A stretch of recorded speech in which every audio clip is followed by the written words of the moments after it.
تو مسلک کے نام پر جو قتل و غارت ہوئی وہ سب کے سامنے ہے. یہ سلمان اکرم راجہ کے الفاظ کوٹ ان کوٹ میں آپ کے ساتھ شیئر کر رہا ہوں. اس دوران یہ تاثر پیدا ہو گیا تھا کہ پاکستان میں مسالک کے درمیان ایک گہری لکیر کھینچی جا چکی ہے، اور یہ مثال بتاتی تھی کہ سیاسی اور جمہوری عمل میں اب بھی ایسے مواقع موجود ہیں جہاں اختلافات کے باوجود مشترکہ مقاصد کے لیے ایک دوسرے کا ساتھ جو ہے وہ دیا جا سکتا ہے. تو دوستو یہ سب سے بڑی مثال تھی، اور لوگوں کو اکٹھا کرنا. یہ جو عمران خان نے بات کی نا کہ اگر ہم سیاست میں نہیں آئیں گے تو لوگ تقسیم ہو جائیں گے، اگر ان کی کوئی نمائندگی نہیں کرے گا. دیکھیں بلوچستان کی عوام کی کوئی نمائندگی نہیں کرتا، پھر کیا ہوتا ہے؟ بہت سارے جو گروپس ہیں وہ آپ کو ٹیک اوور کر جاتے ہیں. پاکستان کے اندر یہی ہوا نا، آپ نے ان لوگوں کو تنہا چھوڑ دیا، آپ نے نوجوانوں کے ساتھ اپنے آپ کو ایسوسیٹ نہیں کیا. جب آپ عوام کو بھی تنہا چھوڑ دیں گے پھر کیا ہوگا؟ پھر یہ ہوگا کہ عوام اپنے لیے اپنی مرضی کا راستہ اور نظام کو اپنے ہاتھ میں لیں گے. قانون نام کی کوئی چیز نہیں رہتی، نظام نام کی کوئی چیز نہیں رہتی، جو کہ اس وقت پاکستان کے اندر ہو رہا ہے. صرف ڈنڈے کا آپ کو زور نظر آئے گا، اور پھر لوگ اس پورے سسٹم کے خلاف بغاوت کرتے ہیں. تو یہ وہ چیزیں تھیں جو معاشرے کو تقسیم جس نے کیا، جس کا ذکر عمران خان صاحب کر رہے ہیں کہ ان تمام دھڑوں کو، تمام لوگوں کو اکٹھا کرنا میں نے یہ ضروری سمجھا کہ ان کو کیا جائے، ان کی نمائندگی کی جائے، ان کو آواز دی جائے. ان کی اونرشپ کا معاملہ تھا، اور عمران خان نے یہ سب کچھ کر کے دکھایا. دیکھیں عمران خان ان دنوں میں ڈرون حملوں کے خلاف اسلام آباد کی سڑکوں پہ احتجاج کر رہے تھے جب پاکستان کے اندر ڈرون حملے کروائے جاتے، اور جنرل پرویز مشرف صاحب جو ہیں وہ امریکہ کے ساتھ ان کے بالکل اتحادیوں کی طرح کام کر رہے تھے. یعنی وار ان ٹیرر کے اندر آپ ان کے ایک میجر اتحادی کے طور پہ موجود تھے. تو یہ کام اس وقت بھی ہوا، لیکن عمران خان نے اسلام آباد کی سڑکوں پر چلتے پھرتے نعرے لگائے کہ ڈرون حملوں کو فوری طور پہ بند کیا جائے. تو جن لوگوں کی آواز نہیں ہے، جو مس ریپرزنٹیشن ہوتی ہے، جب آپ ریپرزنٹیشن کے راستے پہ چل پڑتے ہیں تو اسی کا نام سیاست ہے کہ ایسے لوگوں کو آواز دی جائے. اب آ جاتے ہیں کہ جو لوگ عمران خان کی ان پرانی تقریروں کو، پرانی باتوں کو بار بار دہرانے کیوں کر رہے ہیں؟ دیکھیں 7 ماہ سے تو خان صاحب کی کوئی نہ تقریر، نہ کوئی بات، نہ خیر خبر نہیں آئی نا باہر. ہاں ہسپتال جا رہے ہیں، آ رہے ہیں، 5واں ٹیکہ لگ گیا. عمران خان کیا سوچ رہے ہیں، کیا کہتے ہیں، کیا ان کے خیالات ہیں پاکستان کی سیاست، عوام یہی سننا چاہتی ہے نا. اب دیکھیں یہاں سے پرابلم نہ ان کے لیے شروع ہو جاتی ہے.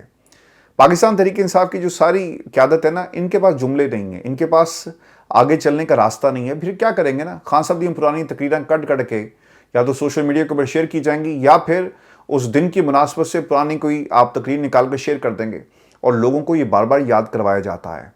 اب تو لوگوں کے پاس دوستوں کنٹینٹ بھی ختم ہو گیا کہ اچھا خان صاحب کی اب کون سی بات جو ہے وہ دہرائی جائے. اچھا اب کیا کریں؟ اب آپ پاکستان کے ٹیلی ویژن چینلز کے علاوہ، بلکہ ٹیلی ویژن چینلز کو بھی آپ دیکھیں جا کر، جتنے بھی ان کے یوٹیوب کے پلیٹ فارمز ہیں، یا تو وہاں پہ گالیاں پڑ رہی ہیں ایک دوسرے کو، گالیاں لوگ نکال رہے ہیں، پرو اسٹیبلشمنٹ، پرو نون لیگ، یا پرو پی ٹی آئی، یا پرو پیپلز پارٹی. خیر ان کی تو نمائندگی بہت کم ہے. وہ آپ کو اسی قسم کا کنٹینٹ ملے گا. اب عمران خان کی رہائی، ایک ٹائم ایسا آیا خان صاحب کی رہائی کے حوالے سے جہاں روزانہ کوئی نہ کوئی دعویٰ کیا جاتا ہے. ایسے ہی تھا نا، آپ لوگ بھی تنگ آ گئے کہ یار روزانہ پاکستان میں یہ جو کنٹینٹ کریٹرز ہیں یہ عمران خان کو رہا کر رہے ہیں، لیکن خان صاحب کی رہائی نہیں ہوتی. یہی کام پاکستان میں سیاستدان بھی کر رہے تھے. لطیف کھوسہ نے کتنی آپ کو عیدیں جو ہیں گنوائی ہیں، لیکن عمران خان رہا نہیں ہوا. اب پرابلم بھی آ گئی ہے کہ عمران خان کی نہ خبر باہر آ رہی ہے، نہ ان کی گفتگو، نہ کچھ ایسا. تو پھر لوگ کریں گے کیا؟ چلے کنٹینٹ کریٹرز تو کچھ نہ کچھ نکال لیں گے، لیفٹ رائٹ ایران کی بات کر لیں گے آگے پیچھے، اور تو یہ بیچارے کیا کریں گے؟ تو پھر یہ کیا کرتے ہیں؟ خان صاحب کی پرانی تقریروں کے پیچھے چھپ رہے ہیں. یہ سب یہی کر رہے ہیں. میرے لیڈر نے یہ کہا، میرے لیڈر نے کہا کہ سیٹ موبلائزیشن کرو، اور لوگ کہتے ہیں جی کہ یہ گردن کٹ تو سکتی ہے لیکن جھکے گی نہیں. اسی قسم کی خبریں، تجزیے، بیانات، تقریریں آپ کو سننے کو ملتی ہیں. آپ یہ سلسلہ شروع کریں علی امین گنڈا پور سے. میرے لیڈر نے یہ کہا، میرے لیڈر نے وہ کہا، اور اس کے بعد وہ ہمارا بھائی جو ہے غائب ہو گیا. اب Sohail Afridi and the rest of the company وہ بھی یہ کام کر رہے ہیں، اور وہ ہر چیز کو جوڑتے ہیں. دیکھیں عمران خان لیڈر، اس نے آپ کو ایک راستہ دکھایا. چلنا تو یار آپ نے تھا نا، آپ نیا راستہ نکالنا تو دور کی بات ہے، آپ اس راستے پہ نہیں چل پا رہے جو عمران خان کا راستہ ہے. پاکستان تحریک انصاف کو بہت جلدی آئندہ کا لائے عمل دینا ہوگا.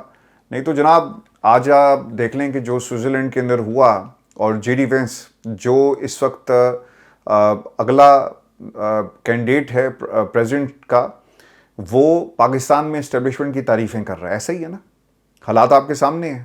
اور یہ پاکستان تحریک انصاف کے جتنے بھی لوگ ہیں نا، یہ ایک کال نہیں دے سکتے. انہوں نے پاکستان تحریک انصاف کے لوگوں نے کیا سیاست کرنی ہے عمران خان کی رہائی کے لیے، کون سی تحریک چلائیں گے، یہ نہیں چلا سکتے. اور دوستو علی امین گنڈا پور نے خطاب کیا، اور اپنی ہی حکومت کے خلاف وہ تقریریں کر رہے ہیں. دیکھیں آپ کا ہدف اپنی حکومت نہیں تھا، سہیل افریدی آپ کا ہدف نہیں ہے. ہاں دکھ ہوگا آپ کو کہ آپ کی کرسی کے اوپر سہیل افریدی بیٹھا ہوا ہے، ایک آپ کا جو چیف ایگزیکٹو ہے وہ چیف ایگزیکٹو نہ رہے، آپ کو دکھ تو ہوتا ہے. سہیل افریدی کے حوالے سے جو باتیں کہی، یعنی ان کی حکومت کے حوالے سے علی امین گنڈا پور یہ کہتے ہیں کہ ملک میں اگر آئین اور قانون ہوگا تو عمران خان باعزت رہا ہوں گے. اگر قانونی راستے سے کچھ نہیں ہو پاتا تو پریشر بڑھانا پڑے گا. ناراض اراکین نہ تو وزیر اعلیٰ کے خلاف ہیں اور نہ ہی بجٹ کے. ناراض اراکین چاہتے ہیں کہ عمران خان جلد از جلد رہا ہوں. جب وفاق اور پنجاب اپوزیشن کو ترقیاتی فنڈز نہیں دیتے تو ہمیں بھی نہیں دینے چاہیے. اسی حلقے میں اپنے بندے کو فنڈ دیں. میری پرویز خٹک اور محمود خان سے بھی اس بات پر لڑائی ہوئی تھی کہ میں غلط تھا، مگر میری پالیسی یہی تھی. اپوزیشن ممبران کو نہیں، ان کے حلقوں میں پارٹی کارکنان کو فنڈز دیے جائیں. علی امین گنڈا پور نے صوبائی اسمبلی میں ملازمین کی تنخواہ 10% بڑھانے کی تجویز دی اور کہا کہ پالیسیاں بدلو ورنہ آج میرا لیڈر جیل میں ہے، کل کو تمہارا ہوگا. جو سب کو جیل میں ڈال رہا ہے اب وہ جیل میں جانے والا ہے. یہ انہوں نے کچھ باتیں کی لیکن اپنی حکومت کے خلاف بولتے ہوئے ہمیں نظر آئے. تو یہاں پر عمران خان کی رہائی کے لیے کوئی حکمت عملی ہونی چاہیے تھی. وہ آپ حکمت عملی ان پچھلے 7 ماہ کے اندر نہیں دے سکے. دیکھیں یہ جو تقریریں کرتے ہیں نا علی امین گنڈا پور جیسے دوست ہمارے، ہم نے ان کو جب سے کرسی سے اترے نا، ہم نے انہیں ایک دن بھی بہنوں کے ساتھ جا کر کھڑے ہوتے ہوئے نہیں دیکھا. تو خان ٹھیک تھا نا، بہنیں بھی ٹھیک ہیں، باقی پاکستان میں جو ان کے اوپر تنقید کرتے ہیں وہ بھی ٹھیک ہیں.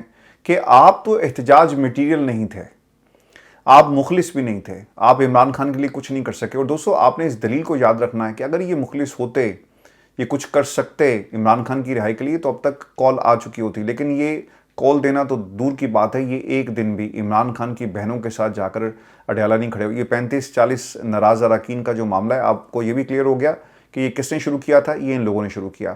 دوستو پاکستان تحریک انصاف کے اراکین کی تعریفیں ہو رہی ہیں اور وزیر خزانہ محمد اورنگزیب یہ کہتے ہیں کہ مبین عارف جٹ، اسامہ میلا، آئی ایم ریلی سوری یہ اگر نام میں نے آگے پیچھے کر دیا ہو تو میں بہت ساری معذرت چاہتا ہوں. مبین عارف جٹ نے پچھلے سال فائنانس کمیٹی میں بہتر کام کیا اور اس بار ان کی کمی محسوس ہوئی. واپس آ جائیں، ہم آپ کی بات سنیں گے.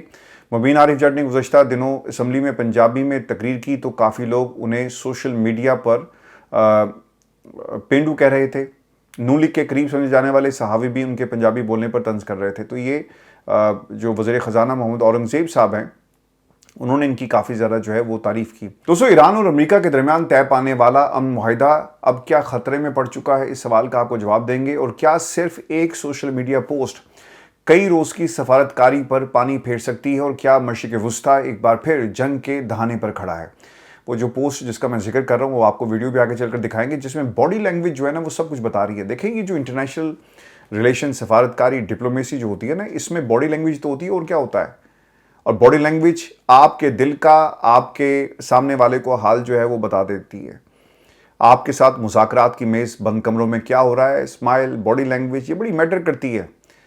یہ آپ کو ویڈیو دکھائیں گے لیکن دوستوں اس سے پہلے سوئٹزرلینڈ کے خوبصورت پہاڑوں کے درمیان جاری وہ مذاکرات جنہیں خطے میں امن کی آخری امید قرار دیا جا رہا ہے، اچانک تعطل کا شکار ہو گئے. ایران کے مطابق اس نے مذاکرات روک دیے ہیں. وجہ کیا بنی؟ وجہ بنے امریکی صدر ڈونلڈ ٹرمپ کے وہ سخت بیانات جن میں انہوں نے ایران کو براہ راست فوجی کارروائی کی دھمکی دے ڈالی.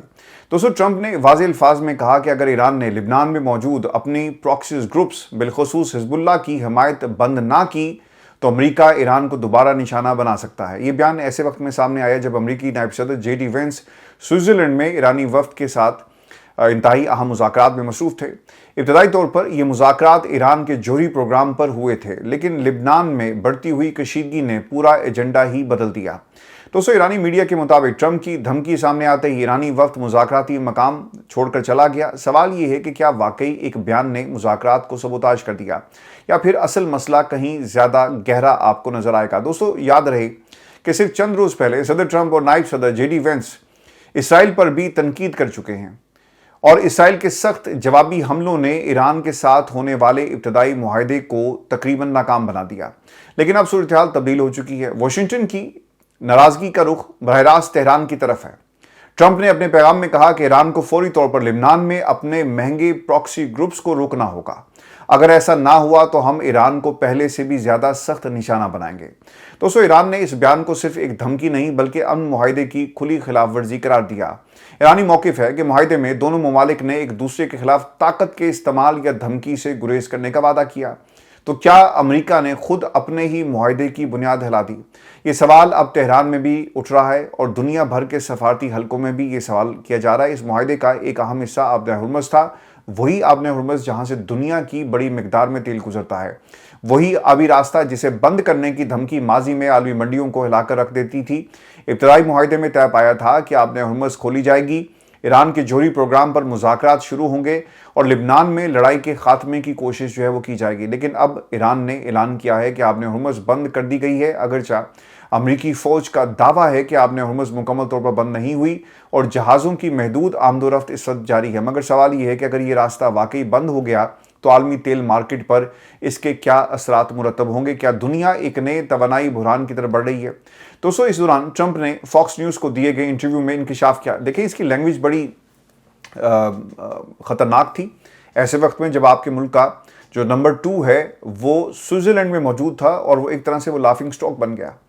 انہوں نے انکشاف کیا کہ ایرانی حکام کو براہ راست خبردار کیا گیا۔ ان کے بقول اگر تم نے آبِ ہرمز بند کی تو تمہارا ملک نہیں بچے گا، اور یہ غیر معمولی الفاظ تھے اور شاید یہی وجہ ہے کہ ایران نے مذاکرات معطل کرنے کا اعلان کر دیا۔ دوستو، ایران کے چیف مذاکرات کار اور پارلیمنٹ کے اسپیکر محمد باقر کالیباف نے بھی سخت جواب دیا۔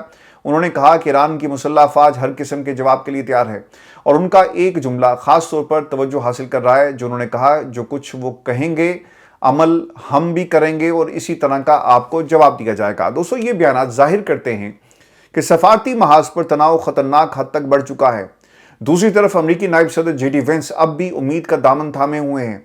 چند گھنٹوں کی بات چیت میں نمایاں پیش رفت ہوئی تھی اور مزید پیش رفت کی امید موجود ہے، مگر اب سوال یہ ہے کہ کیا یہ امید باقی رہی؟ کیا مذاکرات ایک بار پھر تعطل کا شکار ہو جائیں گے؟ دوستو، اصل جنگ صرف لبنان یا آبِ ہرمز کی نہیں ہے، اصل جنگ ایران کے جوہری پروگرام پر ہونے والی ہے۔ امریکہ یہ چاہتا ہے کہ ایران اپنا افزودہ یورینیم ختم کرے، کسی دوسرے ملک کے حوالے کر دے اور کم از کم 20 سال تک یورینیم افزودگی روک دے، جبکہ ایران صرف محدود سطح پر رعایت دینے پر آمادہ دکھائی دیتا ہے۔ ایران کے مطابق افزودگی کی سطح کم کی جا سکتی ہے اور شاید 10 سال تک سرگرمیاں محدود کی جا سکتی ہیں، لیکن مکمل خاتمہ اس پر تہران تیار آپ کو نظر نہیں آئے گا۔ دوستو، بدلے میں امریکہ کیا دے سکتا ہے؟ پابندیوں میں نرمی، تیل کی برآمدات کی اجازت، اربوں ڈالر کے منجمد جو ایرانی اثاثے ہیں ان تک رسائی، یہ وہ لالچ ہے جسے ایران نظر انداز نہیں کر سکتا۔ مگر سوال یہ ہے کہ کیا ایران اپنی جوہری صلاحیتوں پر سمجھوتہ کرے گا یا پھر معاشی فوائد کے باوجود اپنے اسٹریٹجک پروگرام کو برقرار رکھے گا؟ دوستو، مذاکرات کا جو پہلا دور کیسا رہا یہ میں آپ کو بتا دیتا ہوں۔ صدر ڈونلڈ ٹرمپ نے ایران کو آبِ ہرمز کے حوالے سے سخت وارننگ دیتے ہوئے کہا تھا کہ اگر ایران نے اس اہم بحری گزرگاہ کو بند کیا تو امریکہ ایران کو تباہ کر دے گا۔ انہوں نے یہ براہ راست پیغام ایرانی قیادت تک پہنچایا کہ اگر آبِ ہرمز بند کی گئی تو اس کے جو نتائج ہیں وہ بہت زیادہ سنگین ہوں گے۔ دیکھیں، ہوا یہ ہے کہ انہوں نے لبنان کے اوپر حملے بند نہیں کیے، انہوں نے آبِ ہرمز کو بند کر دیا اور پھر وہ چلے گئے سوئٹزرلینڈ، اور پھر ڈونلڈ ٹرمپ کی انٹری ہوتی ہے اور وہ کہتے ہیں کہ اگر ایران کے ساتھ معاہدہ نہ ہوا تو امریکہ آبِ ہرمز سے گزرنے والے جہازوں پر ٹیکس ٹول بھی عائد کر سکتا ہے۔ یعنی جو ہتھیار ایران استعمال کر رہا تھا وہ کہہ رہے ہیں کہ بھئی اب ہم جو جگہ ٹیکس ہے وہ اب آپ سے ہم وصول کریں گے۔ تو اس کے ساتھ ساتھ انہوں نے مزید یہ خبردار بھی کیا کہ اگر ضرورت پڑی تو ہم آبِ ہرمز کا کنٹرول بھی سنبھال سکتے ہیں، اور اس سے پہلے ٹرمپ یہ بھی کہہ چکے ہیں کہ ایران کو لبنان میں بھاری معاوضہ لینے والی اپنی پراکسیز کو مشکلات کھڑی کرنے سے فوری روکا جائے۔ ایران نے ایسا نہ کیا تو ہم ایران کو پچھلے ہفتے کی طرح دوبارہ پوری قوت سے نشانہ بنائیں گے۔ وہ کر سکتے ہیں، لیکن جب تک بوٹس آن گراؤنڈ اور آبِ ہرمز کا کنٹرول ان کے پاس نہیں آتا، دوستو یہ اتنا آسان نہیں ہوگا۔ ایران کی پوری قوم لڑنے کے لیے تیار بیٹھی ہے، اور دیکھنا یہ ہوگا کہ ڈونلڈ ٹرمپ کو جو سمجھانے والے ان کے ترجمان ہیں وہ سمجھا رہے ہوں گے کہ اگر آپ واقعی اس جنگ سے نکلنا چاہتے ہیں اور چاہتے ہیں کہ یہ جنگ ختم ہو جائے تو آپ کو اپنے الفاظ کا چناؤ اور آپ کو خاموشی اختیار کرنی پڑے گی، ادروائز یہ جو نتائج ہیں بہت ہی بھیانک ہیں۔ دوستو، اس کے بعد مذاکرات میں تھوڑی دیر کا وقفہ آیا، امریکی صدر کی دھمکیوں پر احتجاج کیا، مذاکرات میں بیٹھنے سے انکار کیا، ایرانی میڈیا کو بھی بلا لیا گیا۔ اب تک ہونے والی بات چیت میں ایران کے منجمد اثاثوں اور تیل کی سپلائی کے حوالے سے بات چیت ہوئی ہے۔ الجزیرہ کے مطابق ایرانی مذاکراتی ٹیم کے جو انہوں نے اسٹیٹمنٹ جاری کی کہ پہلے مرحلے میں تیل پر عارضی استثناء کے مسودے پر اتفاق ہوا، منجمد اثاثوں کی بحالی کے انتظامات کے اوپر بھی باقاعدہ جو ہے وہ گفتگو ہوئی ہے۔ اور دوستو، اس کے ساتھ ساتھ اس سے پہلے الجزیرہ نے ہی یہ رپورٹ کیا تھا کہ ایران، امریکہ، پاکستان اور قطر کا وفد ایک کمرے میں موجود تھا، یعنی مذاکرات ہو رہے تھے، اور اس کے بعد آپ نے دیکھا کہ کس طرح لوگ وہاں سے ایگزٹ کر جاتے ہیں۔ ایرانی عہدیداروں کا جو رد عمل آیا وہ بھی آپ کے ساتھ شیئر کر دیتے ہیں۔ ایرانی پارلیمانی قومی سلامتی کمیشن کے ترجمان ابراہیم رضائی نے امریکی صدر ڈونلڈ ٹرمپ کے بیان پر رد عمل دیتے ہوئے کہا کہ ٹرمپ آبِ ہرمز کی ناکہ بندی پر شکایت کر رہے ہیں، ٹرمپ دھمکا رہے ہیں، آبِ ہرمز کا کنٹرول سنبھال سکتے ہیں۔ ان دھمکیوں اور بڑکوں کی تاثیر اب ختم ہو چکی ہے۔ دیکھیں، آپ شیر آیا آپ ایک حد تک کہتے ہیں نا، اس کے بعد دنیا بھی دیکھ رہی ہے نا کہ یار شیر آتا ہے، حملہ کرتا ہے، لیکن اس حملے کے بعد کیا ہوتا ہے؟ لوگ پھر اکٹھے ہوتے ہیں اور پھر انتظار کرتے ہیں کہ شیر کب آئے گا، لیکن وہ شیر نہیں آتا۔ حملہ بھی آپ کرتے ہیں لیکن حملے کا نتیجہ بھی کوئی نہیں نکلتا۔ تو امریکہ کے لیے کوئی اچھی سچویشن نہیں ہے۔ امریکہ مشکل ایک اسٹیٹ کے اندر آپ کو نظر آتا ہے، کیونکہ میں آج Wall Street Journal, New York Times اور اس کے ساتھ ساتھ واشنگٹن پوسٹ کو میں پڑھ رہا تھا، وہاں پہ جتنے بھی آپ آرٹیکلس 40-50 آرٹیکلس ڈیلی وہاں پہ چھپتے ہیں، ان تمام آرٹیکلس کے اندر ایک ہی چیز ہے کہ ڈونلڈ ٹرمپ چاہتا ہے کہ اس کا اپر ہینڈ کسی طرح قائم رہے، اور مذاکرات کی میز کے اوپر انہوں نے کہا جی کہ جے ڈی وینس جائے گا، مذاکرات کر رہا ہوگا، پیچھے سے میں دھمکیاں لگا دوں گا اور مجھے جو ہے وہ تھوڑی سی فیس سیونگ مل جائے گی، لیکن یہ فیس سیونگ اس کو مل نہیں رہی۔ دوستو، اب تک کی جو بھی تصاویر یا ویڈیوز دیکھنے کو ملی ہیں، اس میں دیکھا جا سکتا ہے کہ سب سے پہلے امریکی وفد آتا ہے۔ حالانکہ امریکہ یہ دعویٰ کرتا ہے کہ اس نے ایران کو کافی نقصان پہنچایا، ٹھیک ہے، اور وہ فتح یاب ہوا۔ جو فتح یاب ہوتا ہے اور جو سمجھتا ہے کہ اس کا اپر ہینڈ ہے، وہ بعد میں آتا ہے۔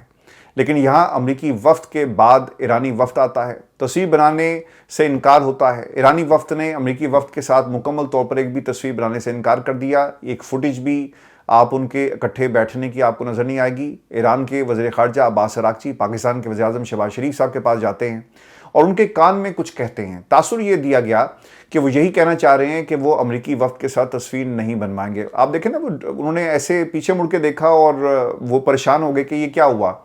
اسی وقت ایک دوست نے، جو کیمرہ مین تھا، اس نے فوری طور پہ جے ڈی وینس کی طرف جو ہے وہ کیمرہ کیا اور اس کے تاثرات کو کیپچر کیا۔ ڈونلڈ ٹرمپ کی اس ایک سٹیٹمنٹ نے پاکستان کو بھی مشکل سچویشن میں لا کر کھڑا کر دیا۔ دیکھیں، ہماری پوری قیادت وہاں پہ موجود ہے، اس کے موٹیوز کیا بھی ہوں گے، کون کیا حاصل کرنا چاہتا ہے، یہ الگ معاملہ ہے۔ لیکن اگر آپ اس خبر کو صرف خبر کی حد تک دیکھیں اور جو باڈی لینگویج تھی اور اس کمرے کا جو ماحول تھا، وہ یہ بتاتا ہے کہ ڈونلڈ ٹرمپ کی ایک سٹیٹمنٹ نے بہت سارے لوگوں کو مشکل میں ڈال دیا۔ دوستو، اس کے بعد پاکستان کے وزیر اعظم شہباز شریف محسن نقوی کو عباس عراقچی کے پاس بھیجتے ہیں اور فیلڈ مارشل کو ساری کہانی جو ہے وہ سناتے ہیں، جس کے بعد جے ڈی وینس بھی آتے ہیں اور انہیں بھی شہباز شریف اعتماد میں لینے کی کوشش کرتے ہیں۔ اور اگر آپ دیکھیں نا تو جے ڈی وینس نے جب گفتگو شروع کی تو اس کے ساتھ ہی شہباز شریف صاحب نے ہاتھ کے اشارے سے بتایا کہ وہاں پہ بات چیت ہو رہی ہے، اور پھر فیلڈ مارشل سید آصم منیر صاحب سے جب وہ مخاطب ہوئے تو انہوں نے بھی اپنے میرا خیال ہے کہ چہرے سے ایک اشارہ کیا کہ بات چیت اس وقت ہماری جاری ہے۔ تو سو ایک اور جو شرمندگی تھی امریکہ کے لیے، اور اس لمحے کو آپ نے یاد رکھنا ہے، ایک ایسا لمحہ، شرمندگی سے بھرا ہوا لمحہ، قطر کی مذاکراتی ٹیم کے سربراہ نے جے ڈی وینس کو یکسر نظر انداز کیا۔ وہ آئے، شہباز شریف سے ملے، اور ساتھ ہی جے ڈی وینس تھے، ان سے انہوں نے ہاتھ نہیں ملایا اور پھر فیلڈ مارشل سے ملاقات کی۔ محسن نقوی صاحب کی جو صحافیوں سے گفتگو ہوئی، جب ان سے پوچھا گیا کہ کیا ہو رہا ہے، تو انہوں نے کہا جی سب بہتر ہوگا۔ میں آپ کو ایک میری جو آبزرویشن ہے، برطانیہ سے بھی بہت سارے دوست گئے ہیں، کیونکہ یہاں سے صرف 1-1.5 گھنٹے کی فلائٹ ہے، یہ کوئی لمبا چوڑا سفر نہیں، اور پھر کوئی ویزا بھی نہیں ہے۔ جو برٹش نیشنلز ہیں ان کے لیے صرف آپ کی انٹری ہے، 90 دن کے لیے آپ سوئٹزرلینڈ جو ہے بغیر ویزے کے جا سکتے ہیں۔ کام کرنے کی ویسے اجازت نہیں ہے، لیکن فار ٹورزم پرپز آپ جا سکتے ہیں۔ یہ خبر پاکستان کے میڈیا سے آپ کو نہیں ملے گی۔ میں آپ کو پاکستان کا میڈیا اگر دکھاؤں، وہاں پہ چل کیا رہا ہے، یہ تمام خبریں، ایون کہ پاکستان کے جو لیڈنگ جو آپ کے چینلز ہیں، وہاں بھی الجزیرہ کو رپورٹ کیا جا رہا ہے، کوٹ کیا جا رہا ہے۔ باقی جو چینلز ہیں وہ بھی الجزیرہ کو رپورٹ کر رہے ہیں، کوٹ کر رہے ہیں۔ تو پھر آپ نے ان کو بھیجا کیوں؟ یہاں سے لوگ اٹھ کے چلے گئے، وہاں سے چلے گئے، پکنک بنا رہے ہیں اور کیا کر رہے ہیں لوگوں کی نا، کسی جھیل کے کنارے، کسی پہاڑی، کسی پگڈنڈی، کسی لمبی سی سڑک، کسی نہر کنارے، کسی پہاڑ کی چوٹی کے اوپر، یہ ان کی ویڈیوز آ رہی ہیں۔ یہ انہوں نے صحافت کا حال کر دیا، اور جتنے بھی انڈیپینڈنٹ صحافی ہیں ان کی صحافت کا تو یہ بوجھ اٹھا نہیں سکتے، ان کو کیا انہوں نے برداشت کرنا ہے۔ لیکن صرف پاکستان کے اندر دوستو یہی کچرا ہے، یہی پراکسیز ہیں، اور اب آپ خود تصور کریں کہ جتنی لوٹ گئی ہے، اچھے دوست بھی ہیں اس میں، اچھے آپ کو صحافی بھی ملیں گے جنہوں نے اپنے ماضی کو ریکنسٹرکٹ کر لیا، لیکن وہاں جا کر اگر آپ نے خبر نہیں نکالنی تو پھر آپ کیوں گئے ہیں؟ سب سے عام سوال ہے نا. پاکستان کے کسی رپورٹر نے، کسی نے کوئی ایسی خبر رپورٹ نہیں کی. آپ کی مجبوری ہے نا، آپ ثالثی کا کام کر رہے ہیں. کیا ہوگا؟ کیا رپورٹنگ ہوئی؟ انڈیپینڈنٹ نیوٹرل رپورٹنگ تو یہ تھی نا کہ شہباز شریف صاحب بھی کھڑے تھے، فیلڈ مارشل صاحب بھی کھڑے تھے، جے ڈی وینس صاحب بھی کھڑے تھے. جے ڈی وینس صاحب جو ہیں وہ قطر کے جو حکام تھے ان کو دیکھتے رہ گئے، اس نے ہاتھ نہیں ملایا. یہ کوئی رپورٹ کر سکتا ہے؟ نہیں کر سکتا. اور میں سارا کریڈٹ جو ہے اس کیمرہ مین کو دوں گا جس نے یہ ویڈیو بنائی. اس نے پہلے زوم کیا شہباز شریف کو، پھر اس نے زوم کیا جے ڈی وینس کو، پھر اس نے زوم کیا کہ جو بندہ اگر کھڑا اس نے ہاتھ نہیں ملایا. پھر جب عباس عراقچی آئے اس کو اس نے زوم کیا. پھر محسن نقوی صاحب کی انٹرویو ہوئی، اس کو زوم کیا، وہاں سے ان کو زوم کرتے ہوئے دکھایا کہ کون کیا کر رہا ہے. یعنی پوری باڈی لینگویج جو تھی کیمروں کے سامنے. اگر یہ پاکستان ہوتا تو کیمرے تو نہیں لگ سکتے تھے. سوئٹزرلینڈ کے اندر کیمرے لگے، یورپ کے اندر کیمرے آپ بند کر کے دکھائیں. ان کی مجبوری بن گئی کہ جو انتظام تھا کیمروں کے سامنے انہوں نے کیا کہ اب ملاقات ہوگی، لیکن وہ آئے اور چلے گئے.